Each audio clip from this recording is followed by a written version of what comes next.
Hey, I'm Decathlon Gamer. Welcome back to FM23. This is Newton Heath, and it's episode 51. Finally ready to kick off the season.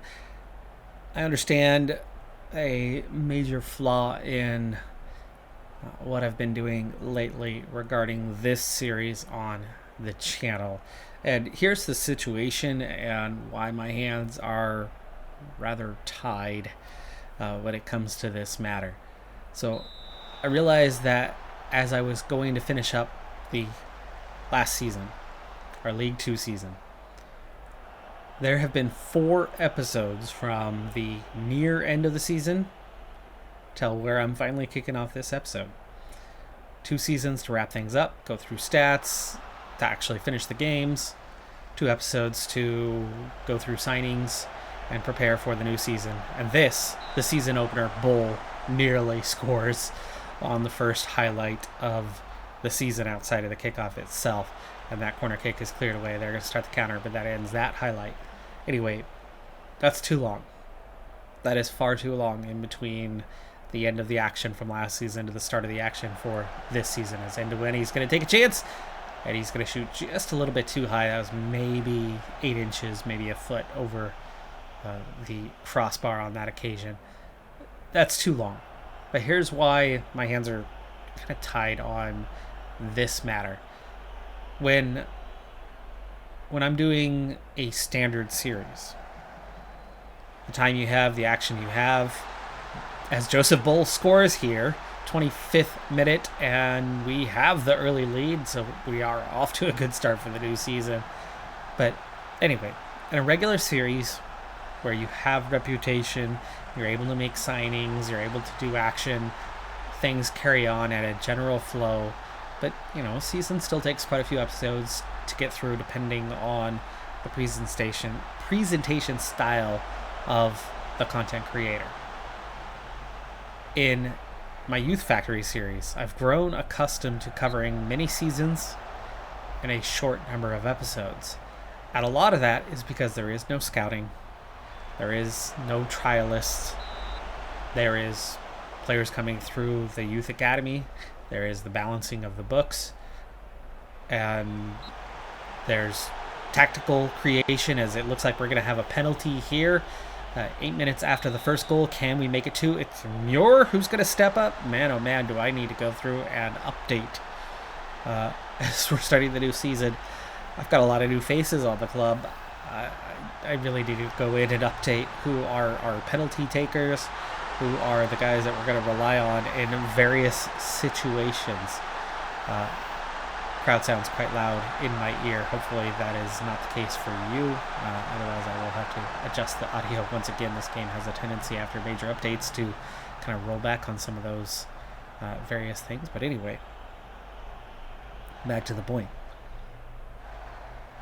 In the Youth Factory series, I'm able to get through a lot of seasons, and I'm able to keep the episodes more intense. Now, it does, as Ford misses on that occasion, it looks like it was taking a deflection as he tried to shoot for the bottom corner. But it's been all us so far as we approach halftime.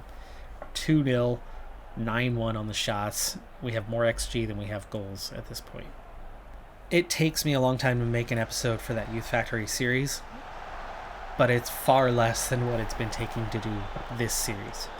And here's finally coming back to what the point is, as we've already played an entire half and go close to scoring a third. Because we have such a low reputation.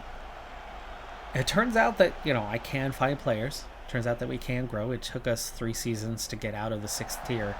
But since that time, we have promoted every season. We have won the league every season. Here we are on League 1, and we're off to a great start. 12-1 in shots, 2-0, and Lincoln City look like they're going to go down without much of a whimper of a fight here as Andriucci scores. And then this isn't even necessarily my first 11 squad. I've got Powell out there because I was afraid to give too many guys their introduction in this first game.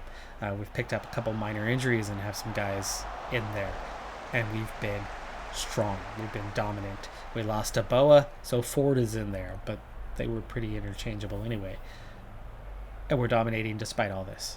We're going to go ahead and see what the preseason final rankings were following the game and see where they think we are in the hierarchy of League One. But my guess, it's going to be another competitive year. Now, the reason for that, though, is I have committed probably 20 hours to get these 4 episodes rolled out as we start this new one in searching, hunting, finding pieces, losing them, searching, hunting, finding pieces, and losing them, searching, hunting, finding pieces, and finally signing them. It's a struggle. It is an epic struggle. But because we have the finances, it's a struggle that we can get on with and do.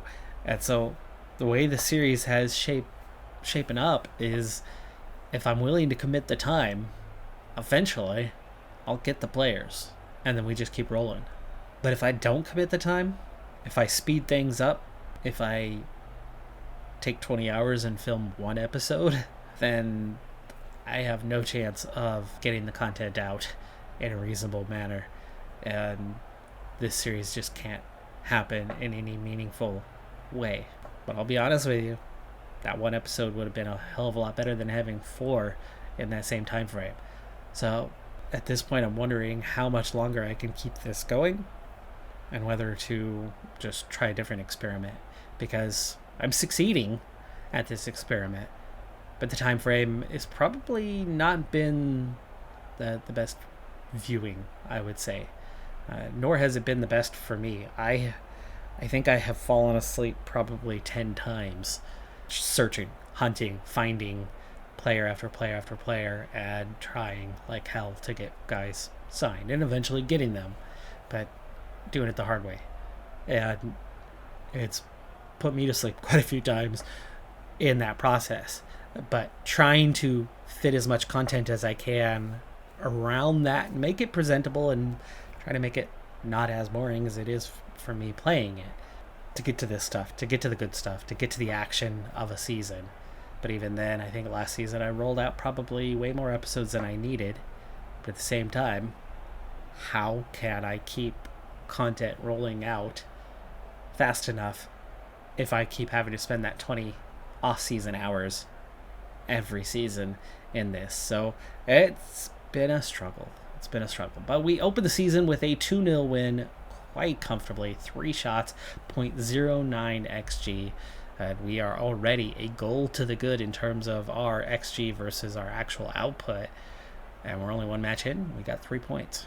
And so in the season preview, we have jumped all of the other promotion teams finally.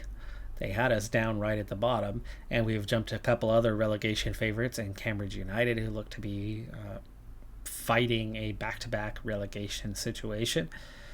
But we're up to 18th on the final preseason rankings.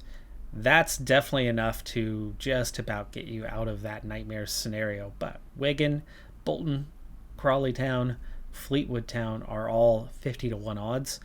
We are in the group of 150-1. There are 4 of us there. And then you have the actual relegation favorites, the 200 and the 250-1s. And we're only slightly above that.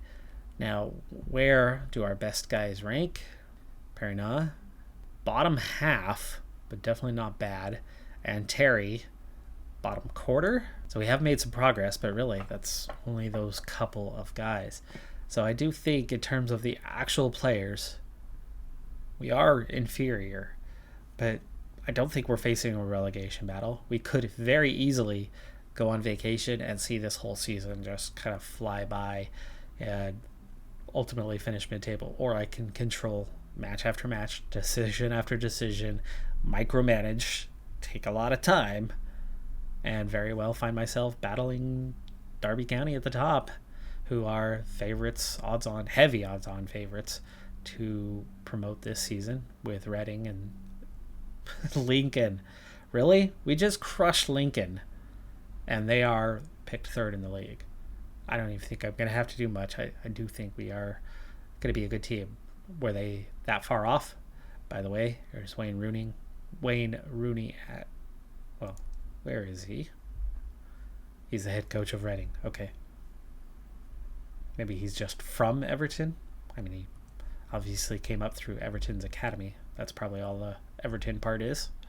Still studying for my Continental B, so there was nothing new on this front as we still slowly develop and have not hit a 10 plus in any coaching attribute as of yet, nor have we hit 10 plus in anything besides the determination, which I do believe I started on, 11 on determination. I mean, it was decent at the beginning where most of my attributes were ones. That I had a couple stand out. That was the one we committed the most points to.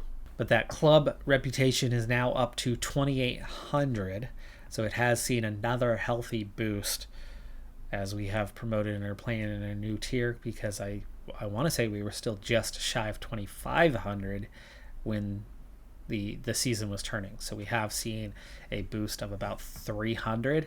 I think we were like 5 points shy. That win might have given us an additional 10 points as we've opened the season, but we did pick up what looks like 300 more.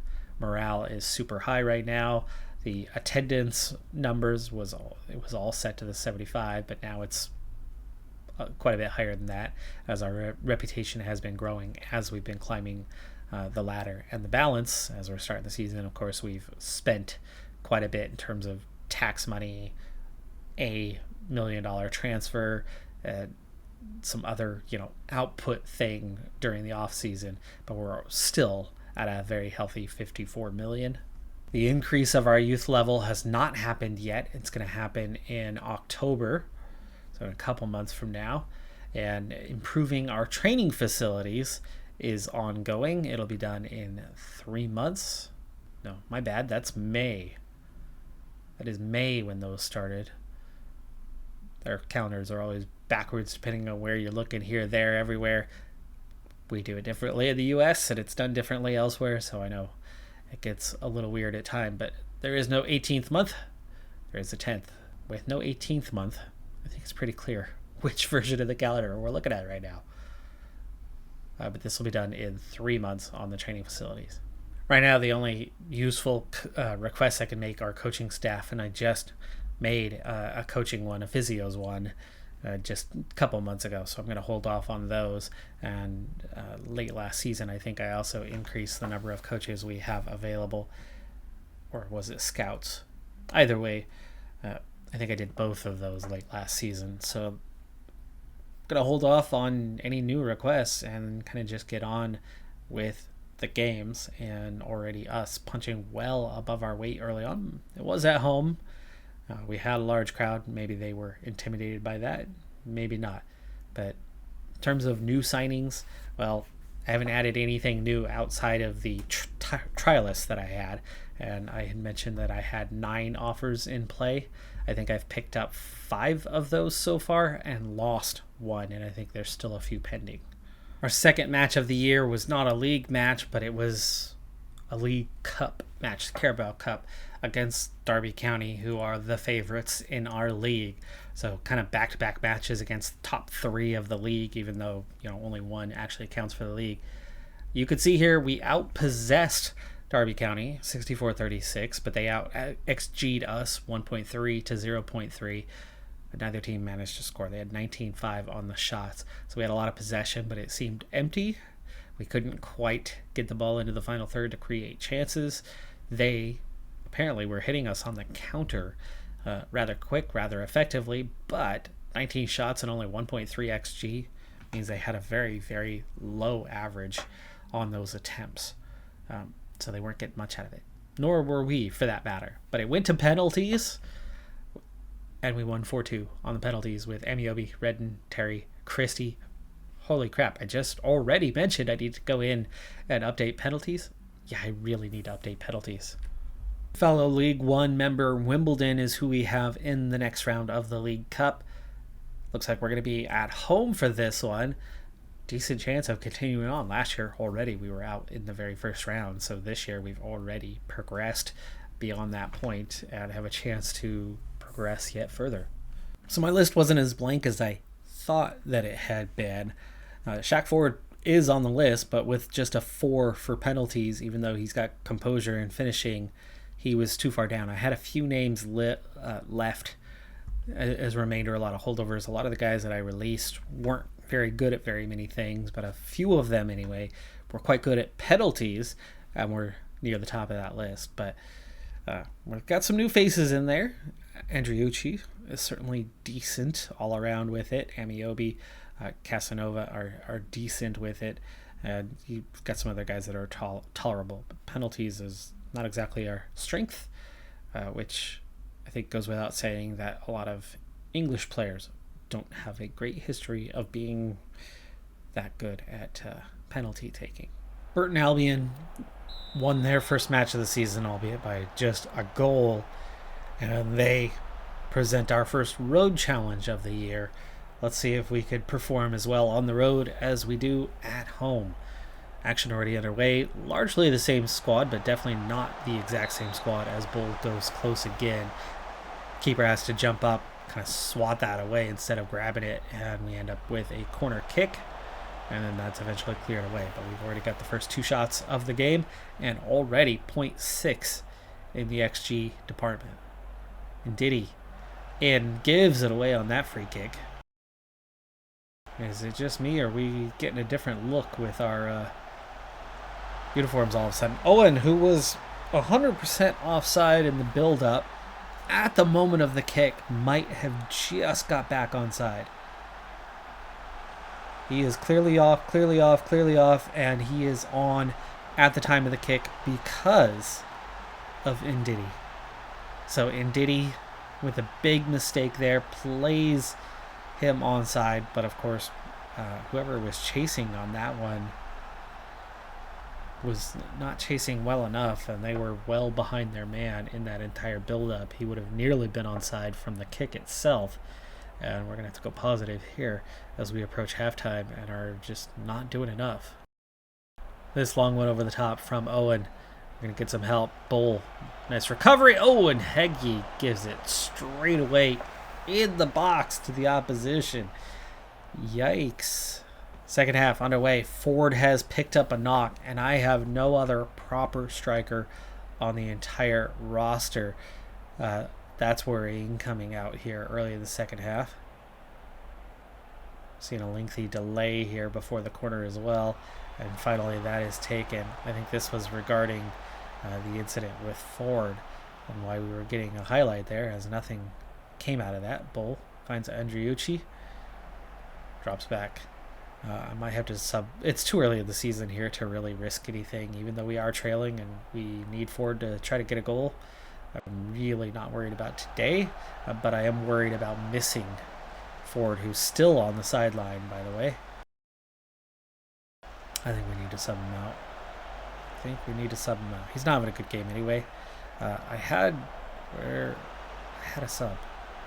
Did it really take that away from me? I had a striker sub on the bench.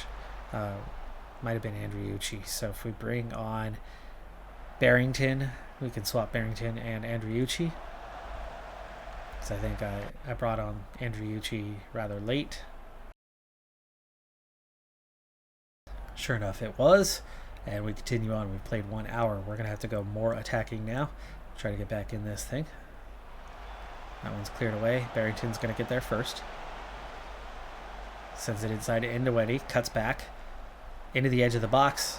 Blasts that one high. Bull is tired. Let's go ahead and find a sub for him. We have Adam Martin. I think that's the main guy for him, or it's Bloxham. Martin is for the defensive mid backup. Jenks is having a real nightmare of a game, but Moore is on a yellow and also struggling, so probably bring Moore off and bring on Adam Martin, who we were giving a rest today too because he was tired entering and already hitting heavy match load. This is not going to help with that. Terry is exhausted. No idea why he's having such a rough day, but too late for that change. Still trailing by 1. Over the top for Andriucci. Beats his man. Beats the keeper. It's in the back of the net, and he's called offside. Boy, it looked... I don't know. Maybe I entered the frame a little late on that one, but it looked like it was timed just fine. That didn't look anything unusual. It looked like a guy who timed his run, and the ball was played over the top, and because he was already... Ooh, and did he? Man, that could have been something. And that's the game we come out with the loss today, but very competitive within the loss. We struggled in the first half after getting one really, really good opportunity. Had a quiet remainder of the first half, but we played much better in the second half, and we should have come away with a point. I mean, that should have been 1-1 draw. So maybe we are in that territory of we can win a lot of matches at home, win a lot of points at home, get some points on the road, be competitive, and be upper mid-table. We'll see. Let's push forward a few matches and see how the team performs over a little while. And we're going to have a transfer deadline coming up, and that's always a great opportunity to find one or two more guys. So maybe we can still find a couple key players to bring in before the deadline hits. In the end of the 9 trialists that I offered, 6 ended up signing with us: McConnell, Thomas, Andriucci, Jenks, Brown, and Crew. Most of them playing somewhere in that midfield, giving us the depth where we had nothing. But not necessarily great players or anything like that. They're not really giving us any more, same as Ndidi and Evans and Casanova and Bloxham and Barrington and just about the entire group. Adam Martin, decent player. Frankie Terry, and then going back to the late last season moves of Noah and Bull, giving us a little something, and that's it. So we're still just really looking at 3-4 key guys that have been brought in to help the squad. For that, we're not a lot better, and that is a little bit worrying. Maybe a lot worrying. Shackford, no depth behind him. Here's the thing. As of right now, with a couple days to go in the transfer market, I have a single offer out there. It's for a free, but it would be the most expensive salary signing that we've had. And that, of course, is somewhat inevitable based on position. Guys that score goals get paid more. A bunch of really good defenders can cost the same as one guy who scores goals and do as much and more. If you're ever playing on a budget, one thing to keep in mind: start from the back. Makes a big difference. But you still have to have some guys that are going to score goals, and that is a problem with Ford being the only one and nobody else. And he's starting to get noticeably a little bit out of his element. He's not scoring as much. Speaking of scoring, here's what we've done so far. So we left off with losing to Burton 1-0 in a game that we didn't get manhandled on. We were competitive, but we definitely got beat close. Probably should have finished 1-1. Then I haven't managed any of these directly, but Crew beat us 2-3 at home. Devastating loss. It was late, 78th minute, when they got the winner, but not a great performance. Number of yellow cards. It could have gone worse, could have gone better. Crew was definitely the better team. And then twice we play Wimbledon and win both times. First time we play them, Carabao Cup, second round, and that's going to be as far as we go because third round's against Aston Villa. Do not think we're going to be beating Aston Villa in the League Cup. So, hey, last year we were out in the first round. This year, out in the third round. It's progress. I'll take it. But then we play Wimbledon again, dominate the game, but only win 1-0. Actually, it really wasn't that dominating, but I suppose that's going to happen when they put Cyrus Christie in the side. Lapalo Bai coming back from injury, starting to get back out there. Hopefully he can improve his effort. You can see Ndidi coming in for Christie and doing much better late on in that one. Next up for us, though, Barnsley under-21s in the Papa John's Trophy. Here is our group. This is that under-21s competition for your Premier League sides, where you have a lot of weird rules forcing everybody to play a mostly competitive team, even though the competition doesn't matter much. Last year, we went out on, goal differential, random tiebreaker of some sort. We were third, barely missing out to Wrexham. This year, we've got a better chance. We have another League One side. We also have a League Two side and a weaker Barnsley under-21s. Much easier group than the one we had a year ago, for sure.